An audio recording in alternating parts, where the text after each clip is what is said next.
Então, agora a gente vai dar início à primeira palestra, com a Lígia, que vai falar sobre o futuro. A gente está com transmissão via Workplace para todos os associados da Algartec e também pelo Facebook. Conforme as dúvidas forem surgindo, a gente vai guardar para o final a gente passar durante o painel. Deixa eu só apresentar a Lígia. A Lígia é fundadora do Voices, uma pesquisadora e pensadora do futuro. Ela possui uma carreira de mais de 15 anos na indústria de tecnologia e também na área de educação. Tem formação na PUC Brasil e também na Universidade de Wuhan, na China. Ela é apaixonada por fazer pontes para que as pessoas possam construir os futuros desejáveis. E ela está aqui para isso. Muito obrigada. Muito bom, Rê. Bom, é uma honra estar aqui.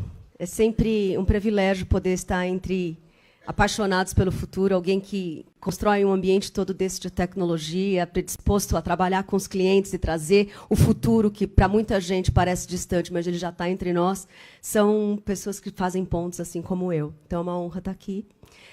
O objetivo hoje é, embora vocês estejam no meio dessas tecnologias, parte do que eu provavelmente vou trazer aqui, vocês já ouviram falar, mas eu gosto de trazer numa storytelling de futuro que talvez ajude a entender o que vocês estão fazendo hoje vão implicar diretamente na vida das pessoas nas próximas 2 décadas. Eu falo que é um privilégio estar vivo, é um privilégio estar trabalhando com tecnologia hoje.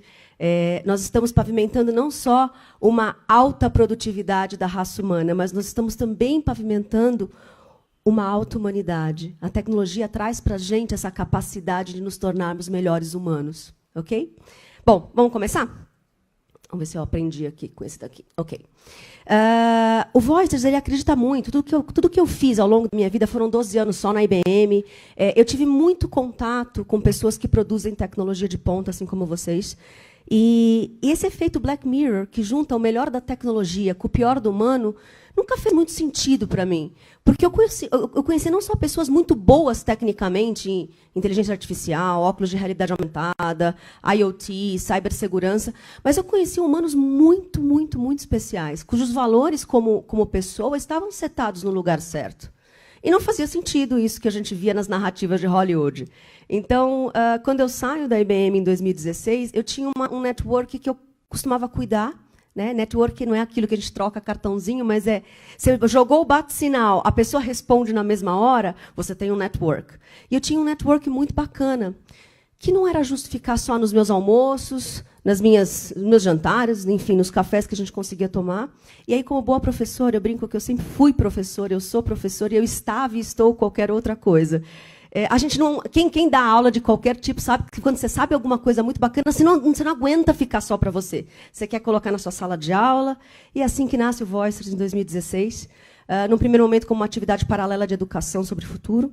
E hoje a coisa ganhou tanta força organicamente que eu acabo dando essas palestras, esses workshops sobre o futuro bastante hoje em dia, com o objetivo de pegar todas aquelas vozes que eu tinha muito acesso e dar acesso para as pessoas, para que a gente dê outras referências de futuro, que são os futuros desejáveis, e não o futuro distópico que a gente tem bastante nas narrativas de cinema. Ok? Então, a gente não acredita no efeito Black Mirror. E, para isso, eu peguei uma pesquisa que a IBM contratou, da Popcorn Brain, se vocês quiserem depois dar uma olhada. É um longo estudo que a gente fez em 2015, chama The Future Vision 2025, e a Popcorn afirma que, num futuro, em 10 anos de 2015, as grandes cidades estariam tendo não só uma larga implementação tecnológica, mas, por conta da implementação tecnológica, a gente mudaria as nossas formas de relação. Então, eu vou trazer essa narrativa, que é no dia de uma mulher chamada Jéssica. E aí eu vou trazer algumas tendências a partir desse dia a dia, ok? Então, vamos lá. A Jéssica é uma jovem de 32 anos. Ela trabalha para o Google, para a Neurotex, para a VitaFit, e ela também tem aqui um negócio próprio, né? Uma agência de realidade virtual para viagens virtuais. Aqui, e vão guardando esses tags que eu vou dando para vocês, que depois eu abro mais o conceito. Aqui, provavelmente, nós vamos estar Por que 2037? Essa é uma pergunta que depois vocês sempre me fazem. Eu comecei a falar o ano passado. Para o estudo, eles acham que são 10 anos a partir das grandes centros. E aí a gente assume que, para ser largamente no planeta, seriam 20 anos. E eu comecei a contar o ano passado, e a gente tem que fazer o countdown. Tá? Então, nesse momento, ali, 2 décadas na frente, provavelmente uma tendência que nasce é não mais o home office, ou eu vou para o office, mas o me office. O profissional do futuro ele vai ter várias, não só muitas empresas ao longo de uma carreira, mas provavelmente mais de uma empresa concomitante ao mesmo tempo, para que ele possa dar os seus trabalhos, ok? E aí, ontem, conversando com a Rê, eu achei muito bacana o que vocês têm aqui. Empresa como essa, que tem uma vice-presidência de gente, que não tem recursos humanos, mas tem talentos humanos, está muito alinhado com esse tipo de coisas. Provavelmente os principais cérebros ou os melhores talentos que nós teremos vão ser pessoas que vão ter fontes de renda e não um trabalho só. E aí, estar em mais de um projeto, talvez em mais de uma bandeira, vai ser uma realidade. Então, guarda isso, que a gente vai falar um pouquinho mais depois em tendências. Ela e seus parceiros, David, Ashley e Emma, estão co-criando uma criança, ou co-educando uma criança. Eu não vou entrar no quesito afetivo, mas eu vou entrar no ponto de vista que, provavelmente, os adultos, daqui para frente, eles vão tomar responsabilidades em ser referências para as crianças próximas. Eu posso assumir que eu cocrio os meus sobrinhos com as minhas irmãs. Eu tenho referências da tia deles, que só a tia deles injeta na educação deles. Provavelmente o idioma, provavelmente a vontade deles serem globais. Eles ganham de mim, eles não ganham mais de nenhum adulto ao redor. Isso é uma tendência também que nós, como adultos cada vez mais educados e comprometidos com o futuro, nós vamos estar envolvidos na educação das crianças ao redor, para além de só filhos. Ela tem seus óvulos congelados. Isso parece já uma história comum. Hoje, a gente já escuta sobre essas tecnologias, mas provavelmente isso vai acontecer em larga escala. As crianças que nascem hoje já vão passar, provavelmente, dos 100 anos, e a biologia ainda não tardou a parte, né, da mulher poder continuar tendo filhos, talvez com 50 anos, naturalmente, e a gente tem alguns artifícios aí para postergar essa decisão, uma vez que a gente vai se tornar mais tempo jovens e mais tempo a decisão de ter uma família talvez tarde. Ela é apaixonada por fitness holográfico, ou seja, quem aqui já experimentou um óculos de realidade virtual assim bacana, de ponta, tipo Rift, Vive? Quem experimentou tem essa capacidade de me ajudar a dizer sim, é verdade. É muito real o que se vive lá. E tudo que se vive dentro desses óculos ainda são beta version. Eu vou trazer aqui alguns vídeos para vocês que não experimentaram ver o que acontece dentro desses óculos. Mas é muito natural a gente perder o senso da realidade pela qualidade do que já se tem hoje. Imagine em 20 anos. E, por último, ela defende o direito dos trabalhadores humanos. Isso provavelmente vai ser muito claro que nós teremos trabalhadores humanos e trabalhadores não humanos. Okay? Nós temos aqui 2 referências, a Duda e a Estela. Estamos na pré-história, isso só tende a se exponenciar. Bom, o dia dela começa às 6h45 com a VitaFeed. Ela ligou lá as suas máquinas, ela viu que dobrou as vendas, ela vai ter que dobrar a força de trabalho. Provavelmente essa empresa ela é 100% robótica, 100% automatizada. E aí vem a frase que a gente começou a falar bastante lá no Voice, geralmente é uma frase que vocês gostam tanto, virou camiseta do nosso último encontro de inovações aqui em Santa Rita, né? E ela é bem impactante, algumas vezes polêmica, mas a gente de verdade acredita que todo o trabalho que a máquina faz melhor que o humano é um trabalho desumano, no sentido de duro, no sentido de antigo. E todo mundo sabe aqui, não precisa ser só aquele trabalho da linha de montagem. Todo mundo sabe aqui a hora do dia que a gente é usado como máquina. Daquele trabalho de inteligência artificial que já poderia estar largamente espalhado em todas as áreas, de todas as empresas, de todo mundo, onde a máquina poderia estar fazendo aquele trabalho que se repete, seja aquela planilha, seja aqueles dados, que ela já poderia estar fazendo para você, enquanto você estaria fazendo algo que ela não poderia fazer. Okay? Então, a gente vai estar o tempo todo assumindo esse tipo de conflito. Né? E como construtores de pontes do futuro, a gente vai ter que ajudar as pessoas a se libertarem do medo. Porque é aqui que começam os medos, da onde a máquina vai tomar meu trabalho, eu vou ficar sem o que fazer. Não, tem muita coisa para a gente fazer quando as máquinas começarem a fazer o trabalho que a gente faz como máquina. Ok? Às 10 horas da manhã, ela tem que entrevistar um diretor para a agência de viagens virtuais dela. E aí tem um disclaimer aqui. É importante e ela vai precisar contratar mais 3 humanos para evitar um imposto de desemprego. Quem aqui já ouviu falar de renda básica universal? Então guarda, não vou contar mais para frente. Mas é sobre isso que nós estamos falando aqui, ok? Às 11h30 da manhã, ela vai viajar virtualmente para Xangai e ela precisa baixar o mandarim no chip. Lá no Voice, a gente tem muitas máquinas, assim como vocês, a gente tem umas garagens, então, inteligência artificial nas torres, Alexa, Google Home, a gente tem os óculos de ponta, Rift, Vive, HoloLens. Até aí, tudo bem. A pessoa vestir o óculos, falar com a máquina, né, colocar uma band, que eu vou também falar dela aqui, sobre leitura neural, para te ajudar a entrar em processo de mindfulness, sem nenhum problema. Quando eu falo que eu tenho um chip na mão, geralmente é onde os conflitos começam. Tá? Então, é um tema também que eu vou trazer em tendências aqui mais para frente, para que a gente comece a, talvez, se sentir um pouco mais confortável com introjetar ou internalizar tecnologias no corpo. Tá bom? E aí, 1h15, e aí o pessoal, não sei se tem algum representante aqui do Departamento de Talentos Humanos, essa é uma das coisas que provavelmente vai acontecer no futuro. Tá? Lembra que, potencialmente, as pessoas não terão empregos, mas elas terão fontes de renda. Elas não vão ter contratos através de CLT, ou talvez mesmo suas empresas de longo termo, ela vai ter por projeto. Isso quer dizer que, como é que eu faço aquele talento se dedicar para o meu projeto hoje e não amanhã? Provavelmente os talentos e os gestores de talentos vão ser pessoas que não mais estarão em comando e controle, mas eles estarão em inspiração e motivação. Aqui eu nem sei se a inspiração é a correta, porque, no caso, a Neurotech está dando aí, para que ela se logue mais 2 horas hoje, 50 mil dinheiros em bônus de férias. Eu não sei exatamente se vai ser só dinheiro. O que a gente imagina, e quando pesquisa futuro, não pesquisa só tecnologia, pesquisa tendências de humanos também, a gente sabe que os mais jovens, assim, a relação deles com posse é diferente.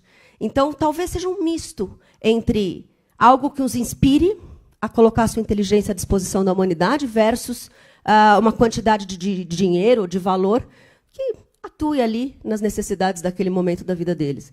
E aí você vai se tornar não mais um comando e controle hierárquico, mas um inspirador de humanos a estar juntos dentro de uma causa, que provavelmente é o que as empresas vão se tornar.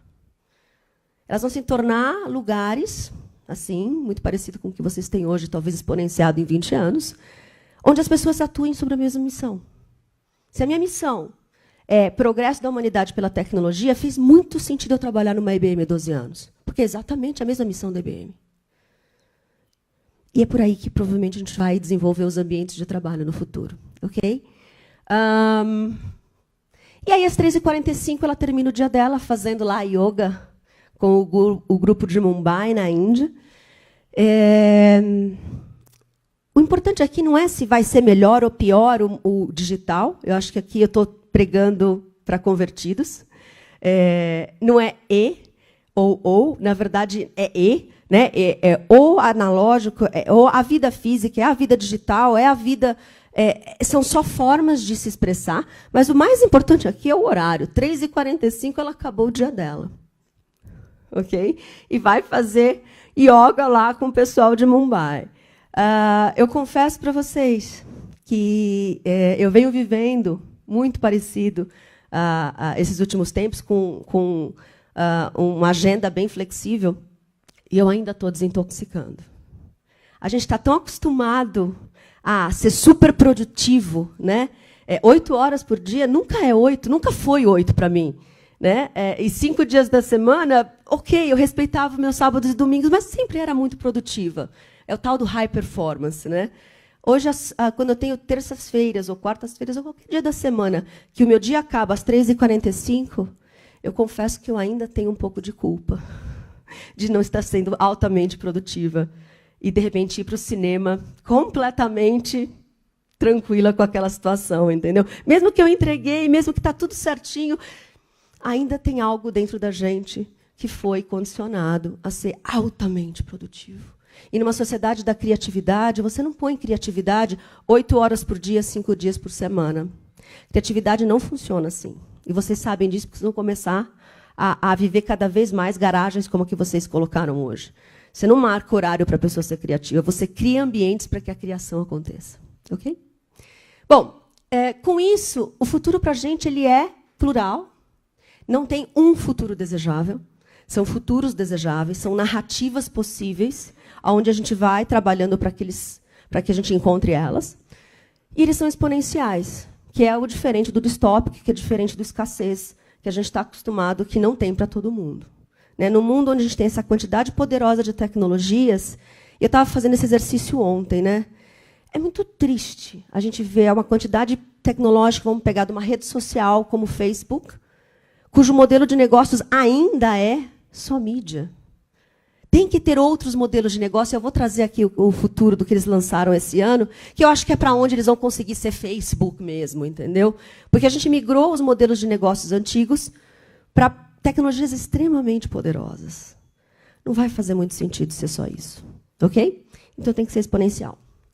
E aí, quando você tem tecnologia e pessoas, a gente cria tendências. E as que vocês vão escutar hoje são os meus pontos de vista em relação a tudo que eu vi, ok? Então, a primeira delas, que eu vou trazer as tecnologias, depois eu trago as tendências. A primeira delas é força de trabalho robótica. É a mais simples, as pessoas já entendem que nós temos aí fábricas na China com 90% de automatização. 50% hoje das atividades mundial já poderiam ser automatizadas e robotizadas. Até 2030, de 3% a 14% da força de trabalho global vão estar migradas para esse tipo de automação. Então, nós estamos às vésperas de algumas coisas muito diferentes acontecendo, do ponto de vista trabalho, né? Aqui é uma correlação. E é bem proporcional em relação a países em desenvolvimento. Então, países desenvolvidos, a relação de robôs já é maior. Lá na Coreia do Sul, a gente tem 4,78 robôs a cada 100 trabalhadores. E aí vem vindo, né, o Pantone todo até chegar na China, onde eu tenho 0,36 robôs a cada 100 trabalhadores, por motivos óbvios. Os humanos lá são usados como máquina. Então, por motivos econômicos, eu vou introduzindo a robotização, ao passo que aquilo não faça um quebra na minha economia. Mas vai vir para todos eles. A Amazon, esses são os CDs delas, são 100 mil robôs. É uma empresa de 500 mil funcionários no mundo, ou seja, 1/5 da força dela já são robôs. Quase nenhum humano o tempo todo aí.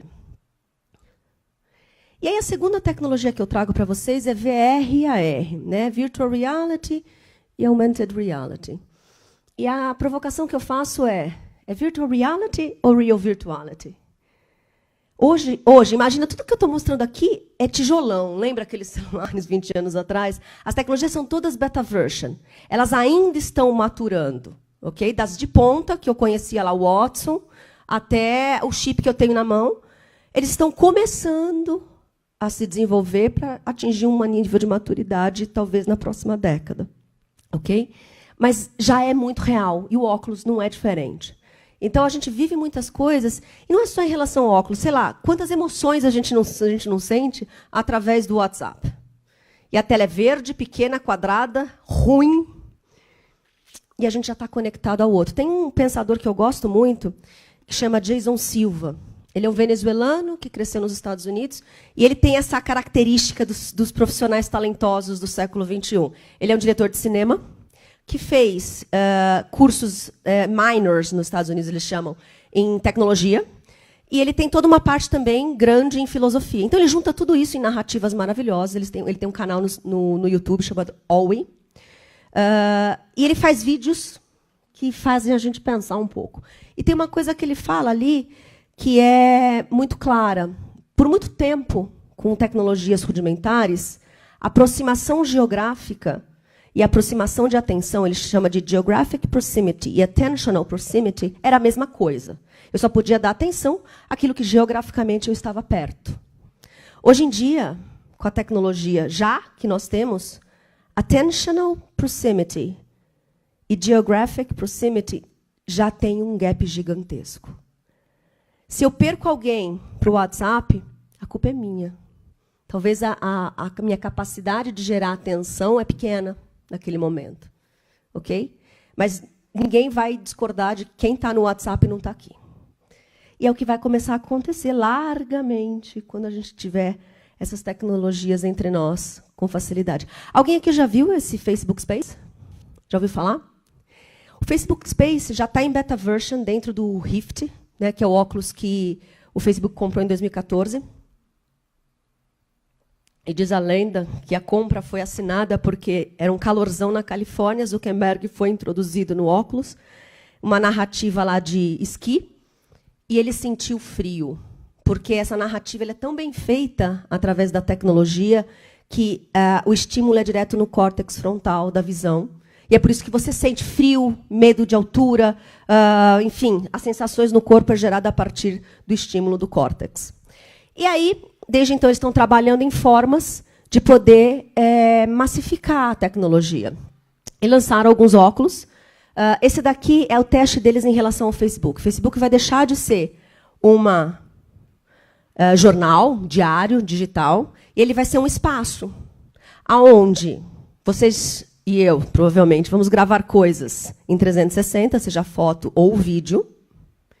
A gente vai colocar na plataforma, e tudo isso que vocês veem aqui, essa bolinha que ele pega o tempo todo, a hora que você coloca o óculos, você vira um avatar. Provavelmente, em 20 anos, nós vamos nos transformar em nós mesmos, mas hoje é um avatar. E aí você pega, que é o que ele vai fazer agora, colocou o óculos, vira o avatar. E aí você pega os posts que você tem, que é onde ele está dentro de um post. Uma foto que eu tirei no parque ontem. Então vamos ver as nossas próximas férias. Ele pega o post de um vídeo 360 de alguém que foi para esse lugar e juntos eles vão entrar dentro do post e fazer isso. Não é que vão, é o que eu faço hoje quando eu entro via Facebook Space. É isso um pouco das experiências tecnológicas que a gente pode fazer lá no Voices, que é pôr a mão nas máquinas, né? Sei lá, vou alugar um apartamento. Fui lá, gravei 360. A foto panorâmica de vocês eu já consigo fazer isso hoje. Eu pego a panorâmica, 180, jogo lá, e a gente entra dentro do apartamento. E aí fala, acho que é sofá, aquela coisa toda. Alguém me puxa do outro lado. Parabéns para você do Facebook, vai ser um pouco mais interativo. Né? Isso não quer dizer que a gente não vai se encontrar ao vivo, porque não dá para comer bolo daí. E aí eles se encontram. Quem não tem o óculos, quem não está no óculos, a gente consegue colocar dentro da plataforma através do Messenger. Então, você me vê dentro do meu espaço, no Facebook Space, e eu te vejo onde você estiver, né? Isso hoje. É beta, trava, não está 100%, o óculos pesa na cara, mas eu acho que a gente consegue fazer exercícios daqui 5, 10, 15, 20 anos. E eles estão super comprometidos em aumentar essa população. O Connect 5, que é, na verdade, o Connect, que foi o 5, aconteceu 3 semanas atrás, que é o mundial, o Summit Mundial do óculos. E eles lançaram agora, porque esse óculos ainda é pesado, o Rift, para funcionar, eu tenho que vir com a máquina, um computador, um laptop especial para VR, não roda em qualquer máquina, são máquinas caras. Eles acabaram de lançar, agora 3 semanas atrás, o Oculus Quest, que vai ser... não vai precisar de telefone celular, não vai precisar de máquina. Ele tem um gráfico melhor do que o Rift, ele só não tem um processador melhor do que o Rift, mas o gráfico é melhor do que o Rift. Ele tem 6 graus de liberdade, ou seja, eu posso me movimentar para todos os lados e os sensores vão reconhecendo em tempo real a sala que eu estou e vai me dando dimensão para interagir naquele lugar. Ok? E aí eles colocaram um executivo para pensar como é que a gente vive, porque a gente, de novo, está migrando as antigas formas para as novas plataformas. Então, tem um monte de jogo de luta, tem um monte de jogo de guerra, tem, sei lá, vídeos e tem shows. Mas como é que a gente poderia usar isso de uma forma mais business, como a Tatiana falou, né, a presidente de vocês falou, eu super concordo. A gente tem que começar a pensar em coisas que sejam para além da propaganda ou dos jogos. E aí esse executivo está trabalhando no Metaverse, que é o universo meta, né, o meta-universo, aonde ele vai mostrar, daqui a pouco eu solto o vídeo, ele vai colocar o óculos, que ele só vai levar o óculos, não tem mais nada, coloca o óculos, e aí o óculos vai ler o ambiente ao redor, e vai ser uma sala, vai ser o home office dele. Vai ser a sala de trabalho dele. E aí vai vir fotos do Facebook, vai vir outras coisas. E aí abre-se uma janela no tempo, no espaço, as dimensões paralelas que essas tecnologias vão abrir. E aí a gente vai poder ter salas de reunião. Então, ele fala que essa unidade de negócio do Facebook não vai competir com as conferências da Vivo, tipo Cisco, Skype, não é nada disso. Eles vão competir diretamente com o real estate, com a parte de imobiliária. Então, vamos lá.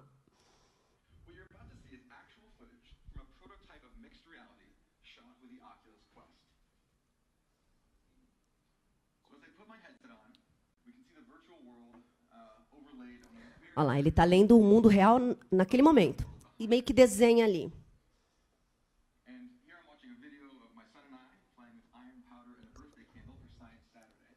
O vídeo do final de semana. A esposa mandou fotos do final de semana. Então vai estar tudo meio misturado, sabe? Trabalho, Facebook, mídias sociais. Ele tinha que voltar ao trabalho, ele estava ali fazendo a coisa. Ele pode acessar o desktop dele ao vivo ali na frente dele no mundo virtual. Ele tem uma reunião agora. E aí ele entra numa sala virtual que não parece algo estranho, parece uma coisa real, em algum lugar no metaverse. E aí outra colega está vindo e a gente vai começar a se encontrar nesses lugares de dimensões paralelas, ok? O objetivo do Facebook são 1 bilhão de pessoas no VR. Só tem 1%. Então, eles estão realmente comprometidos em migrar as pessoas. O Oculus Quest vai custar $399 a partir de março do ano que vem. Então, é algo que a gente vai começar a consumir e trazer diretamente na mala, como a gente traz muitas coisas hoje quando viaja para fora. Ok? O Brasil é um dos lugares que é destaque. Por incrível que pareça, por mais que o dólar esteja no patamar que está, a gente ainda continua consumindo tecnologia de ponta com uma velocidade, com uma voracidade que chama a atenção deles.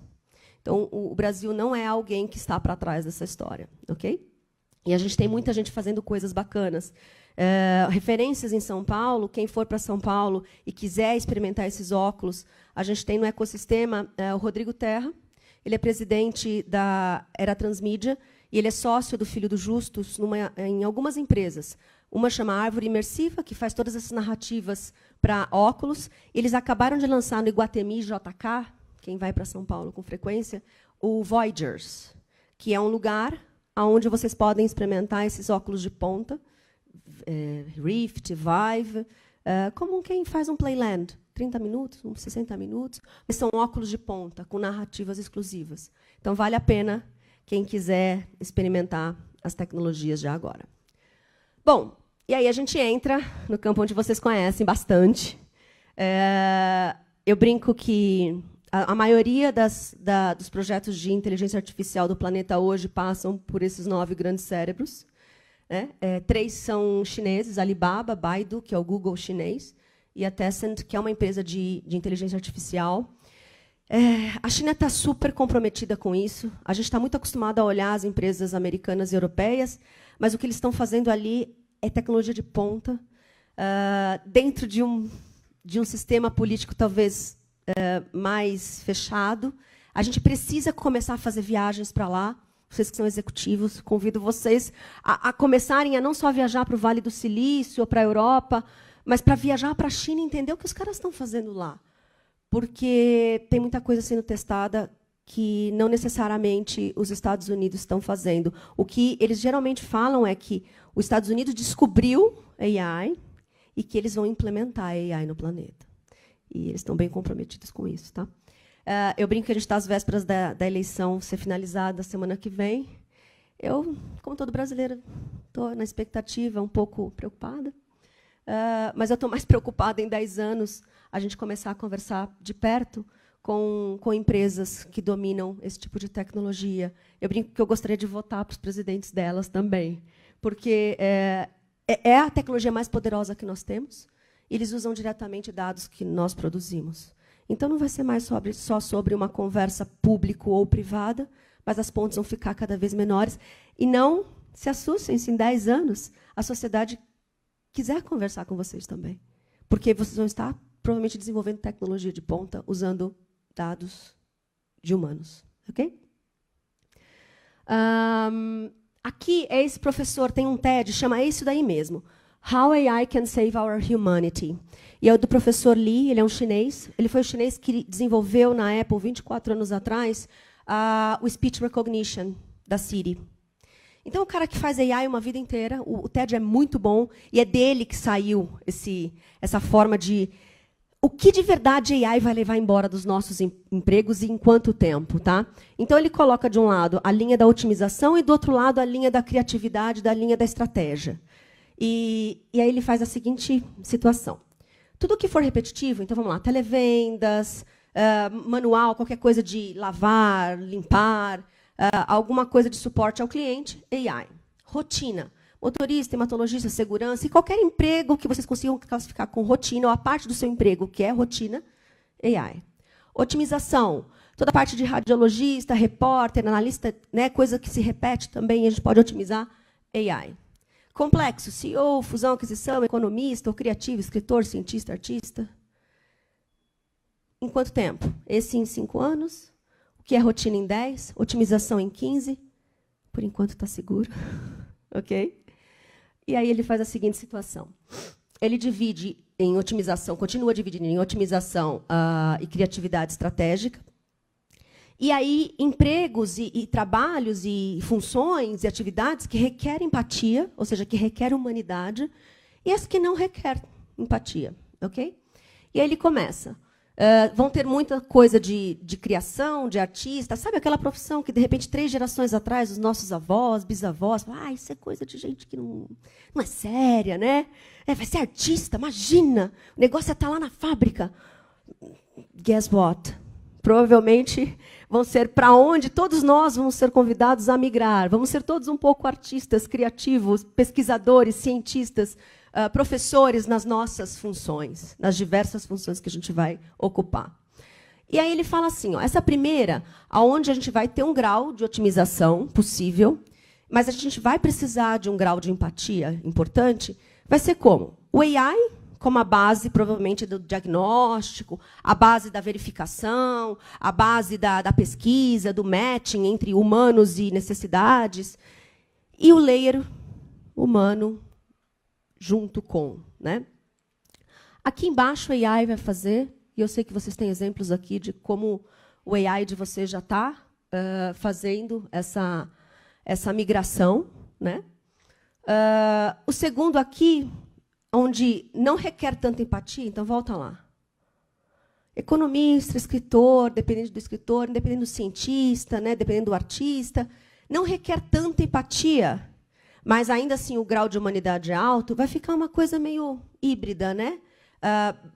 Tem horas que vai ser só AI, tem horas que vai ter humanos mais AI, ok? E aí ele em cima, onde você requer muita criatividade, muita estratégia e muita humanidade, muita empatia, vão ser humanos usando o AI como forma de pesquisa, como forma de suporte. Ok? Então, eu gosto muito, é por isso que eu trago, eu acho que ele consegue dar para a gente, numa janela de 15 anos, aonde, quando e como AI vai trazer essa parceria. Ok? Quem viu esse? Isso foi anunciado agora no primeiro semestre, em maio, no Summit Global do Google. Turing já foi. A gente estava conversando ontem, né, Rê, que vocês recebem elogios, a Duda recebe elogios. Nossa, que maravilha, vou avisar o quão foi maravilhoso o seu. A pessoa nem percebe que é uma máquina do outro lado e ela está falando com um chatbot. Imagina quando isso acontecer.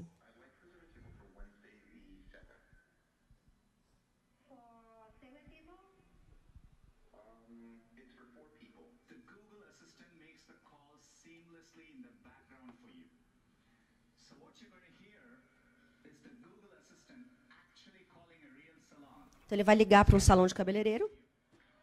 O Google está desse lado, o salão está desse lado.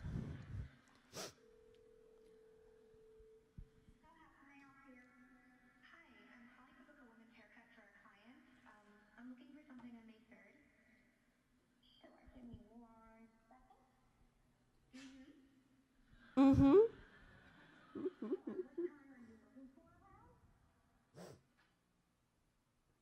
É.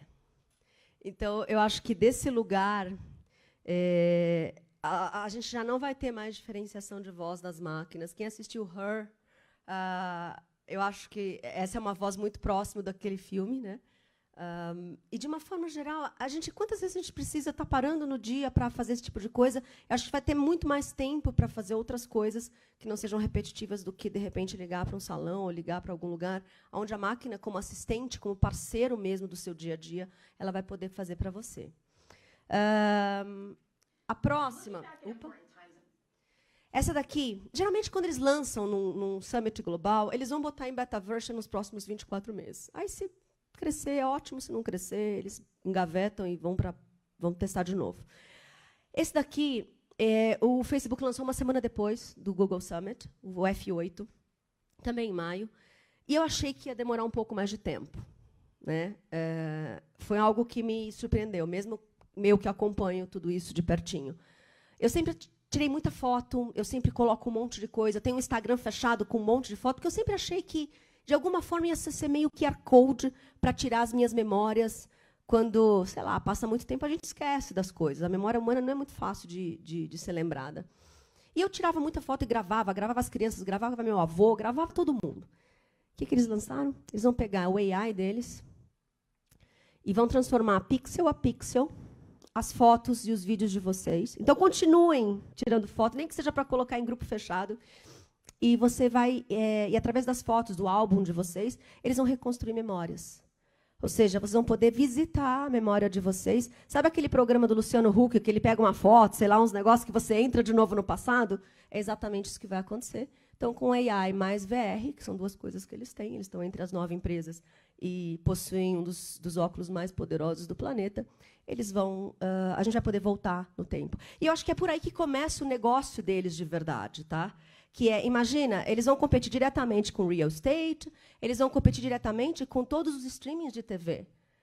Vai ser muito bacana eu voltar nas minhas narrativas. Então, eles vão estar competindo diretamente com o Netflix. Provavelmente vai ser um serviço de subscrição, que você paga por mês, deveria ser, pelo menos. E aí você pode voltar nas suas narrativas no tempo. Então, vamos lá.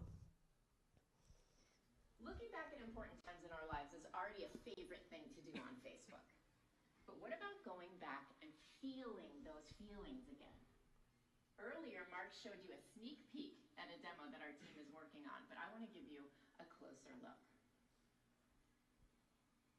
We all have these albums of our memories on Facebook. Imagine taking these 2D photos and videos, and with the magic of AI, reconstructing a place and a moment that's important to you. So what you're seeing is a 3D environment built with point cloud reconstruction from flat videos. You pop on a VR headset, and you're there again, walking around, looking around corners, seeing the places where your memories happened. Maybe it's in your childhood home. It's like a Facebook album that has come to life. And most magical of all, you'll be able to go into these moments together with the people you care about. It's coming. Ok? Neurotransmissores. Esse é o que eu contei para vocês. A gente tem lá no Voicers of Muse. Nós temos dentro do ecossistema pessoas que têm o Emotive. E o Neuralink é uma das empresas do Elon Musk. Ele está meio em jeopardy, né? Ele está meio em hot water ultimamente. Mas é aquele que fala que é transmissão de pensamento.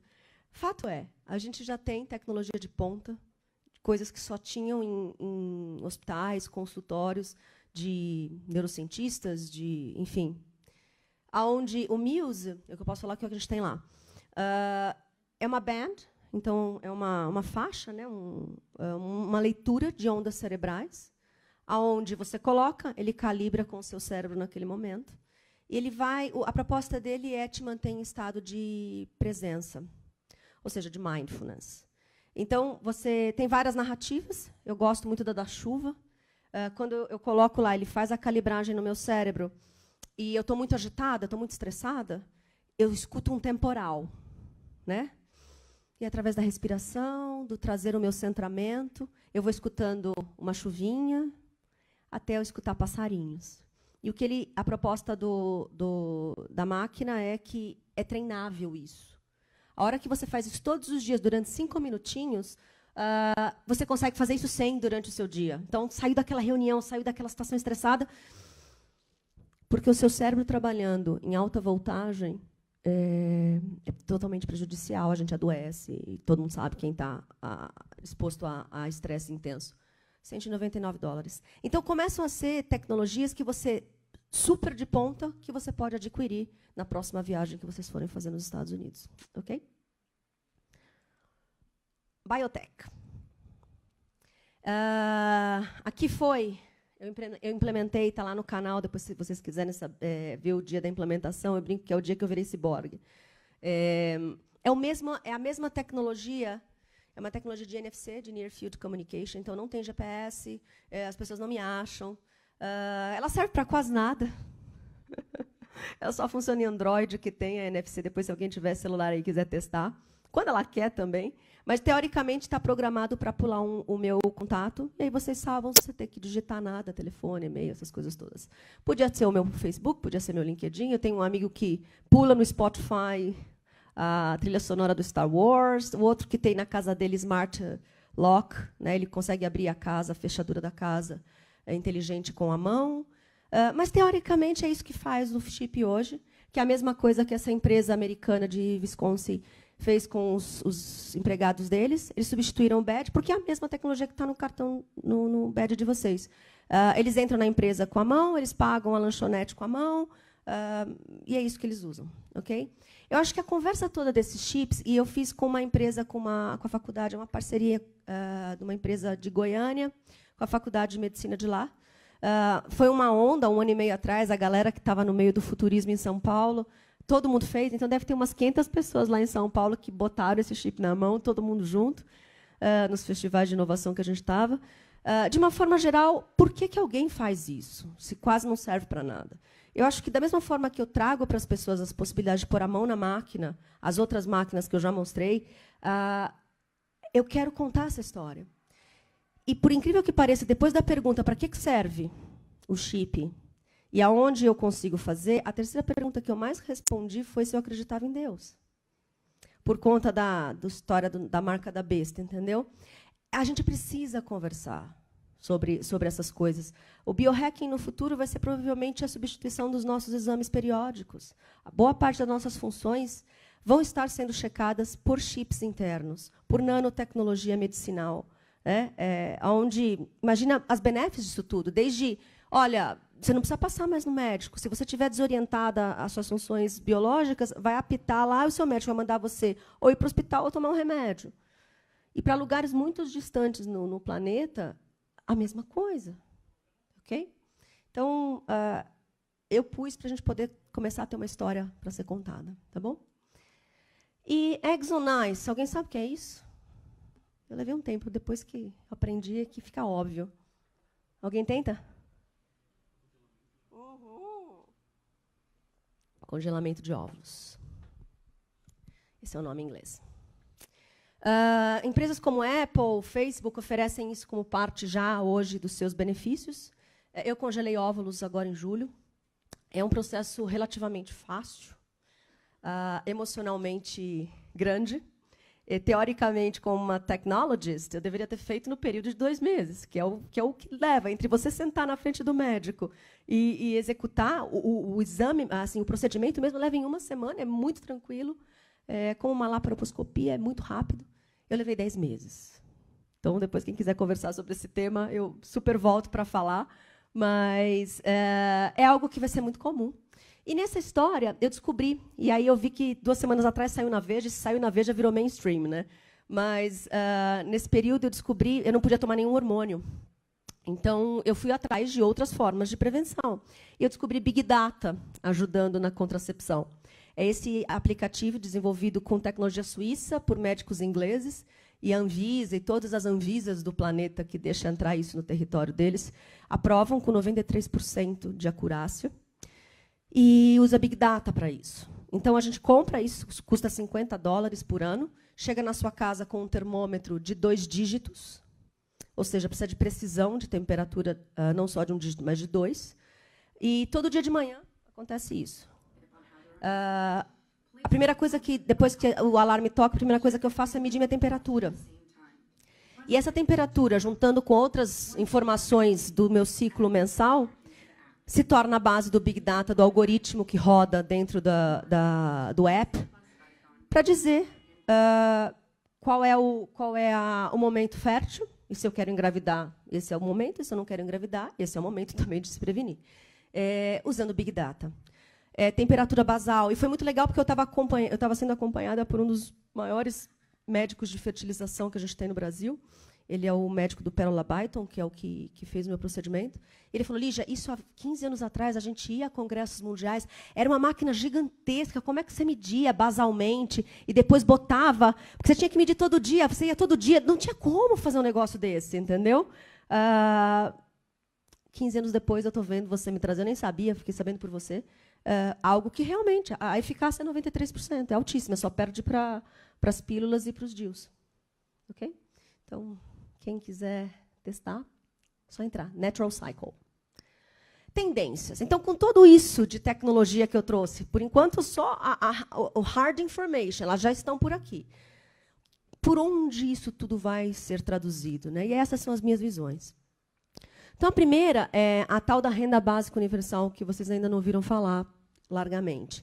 Aqui no Brasil, a gente tem muito trauma, né, das bolsas. Mas a renda básica universal, ela não é direito dos trabalhadores humanos, ela é direito dos humanos. E que, com tecnologia desse nível tão poderosa, que a gente acabou de revisar algumas delas juntas, é muito possível que a gente gere abundância num patamar onde todo mundo possa ter as suas necessidades de educação, alimentação, moradia, saúde, algum nível de entretenimento cobertos, como uma renda que todo mundo ganha. Não que só quem não tem emprego ou quem é pobre ganha. Né? Quem está capitaneando essas discussões, Bill Gates, Zuckerberg, todos os caras que capitaneam tecnologia de ponta, já sabem que o shift está acontecendo. A última vez que eu chequei com os meus amigos do Netflix, o escritório do Netflix Brasil, adivinha quantos funcionários tinham? Chuta. 13. Que tivesse dobrado, tá? Que tenha dobrado nesses últimos 2 anos. Nós somos o segundo maior mercado deles depois dos Estados Unidos. Eles fazem muito milhões de dólares mensalmente de subscrições, né? De repetitive revenue monthly. Não é mais pelos empregos, e não é mais pela geração de conteúdo, porque eles fizeram o quê? 2 séries brasileiras, fizeram muito. Não vai ser assim que as rendas vão ser distribuídas no futuro. Okay? Em 2012, eu fiz uma comparação. O Google, a IBM deu 12 bilhões de lucro líquido com 400 mil funcionários no planeta. E o Google deu 6 bilhões de lucro líquido com 35 mil funcionários no planeta. É sobre isso que a gente está falando. Então, essa é uma tendência. A segunda tendência é o slash effect. Nós teremos, provavelmente, aqueles funcionários não mais funcionários. Nós vamos ser o office de nós mesmos. Então, vai ter muito essa coisa do barra. Eu sou futurista, barra professora, barra diretora de transformação digital, barra artista, barra o que quer que seja. E aí vai ser sobre Me Office, sobre free work, sobre fontes de renda. Ok? Quem quiser ler literatura sobre isso, a Marcy fala bastante, que são as multiple careers. É dela o termo slasher, né, que seremos slashers. Ciborguismo é outra tendência. Então, eu tive a oportunidade de estar numa mesa ciborgue com um casal inglês, primeiro em ID, né, que a Inglaterra reconheceu como cidadão ciborgue. Ele não enxerga cores, ele é daltônico. E aí ele colocou algo no cérebro dele, onde essa câmera captura cores o tempo todo, e ele escuta cores. A parceira dele, que é a Moon, ela tem sensores subcutâneos, ela é uma dançarina. Toda vez que ela sente um tremor, ela se inspira, ela é mais artística, ela se inspira em uma próxima dança.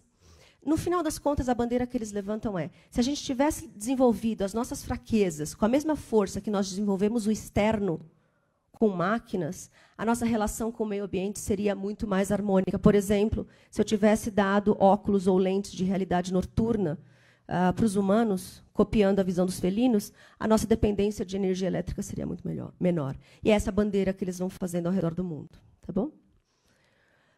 E a última tendência são mundos desmaterializados, então vocês aqui podem se considerar exatamente isso. Quem tiver digital no nome, quem tiver capitaneando qualquer transformação digital, vocês são desmaterializadores de mundos. Dentro de 4Ds, o que eu acredito é que a gente digitaliza e a gente desmaterializa. Ao desmaterializar, a gente democratiza, eu dou acesso para muita gente. E, ao fazer isso, a gente desrompe, a gente hackeia. Em que nível? Pode ser no nível dos unicórnios, né?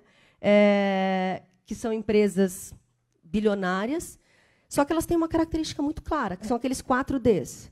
E aí, elas têm um mercado global, elas entregam uma excelente experiência para o cliente, elas desrompem mercados tradicionais, elas têm preços acessíveis. Eu fiquei olhando 3 dias para o meu e-mail do Netflix, alguns anos atrás, esperando qual era o golpe, né? Por aquele preço maravilhoso. A quantidade de conteúdo, eu estava esperando um golpe. Eles levam muito tempo para dar lucro. Então, a gente que está trabalhando com transformação digital, tanto internamente quanto para clientes, é importante deixar claro, porque eles estão muito afim. Eu fiquei 2 anos agora numa startup de Los Angeles, trabalhando transformação digital para empresas de B2B, tá? Bancos, enfim. Todo mundo já sabe que tem que transformar. Só que é muito difícil você implementar aqueles 4 pontos juntos e, principalmente, ensinar para eles que a transformação digital ela vai trazer o lucro que eles estavam acostumados, não imediatamente, porque é um lucro repetitivo. É outra forma, é outro modelo de negócios. A Amazon levou 19 anos, Netflix levou 17, WhatsApp nem tem renda, né? Então, o conceito que Singularity University propõe de novo bilionário, empresas bilionárias, são aquelas que primeiro tocam e servem bilhões ou milhões de vidas para depois fazer bilhões ou bilhões de dólares. Isso é um shift de mentalidade gigantesco, ok? Que nós temos que capitanear junto internamente, externamente, com os clientes. Então, para terminar, com as máquinas nos libertando de sermos usados como máquinas, o que seremos nós, então, né? Nós seremos curadores, cuidadores, compartilhadores, conhecedores, criadores. Nós vamos criar o quê? Mundos, futuro, realidade, virtuais, reais. E aí a lição de casa que eu deixo para vocês é: quem disse real reality não fui eu, foi o Ray Kurzweil, que é um dos caras que capitania a inteligência artificial por muito tempo. E ele fala que no futuro, se a gente não quiser adotar essas tecnologias, seja ela em óculos, em lente, em implantes, seja qual for, nós não veremos o mundo que já estamos construindo em cima do mundo, que é esse mundo digital. E aí nós seremos indígitos, por escolha ou por economia. E é sobre isso que eu gostaria que vocês refletissem, que concentração de riqueza não fosse concentração de futuro. Ok? Muito obrigada.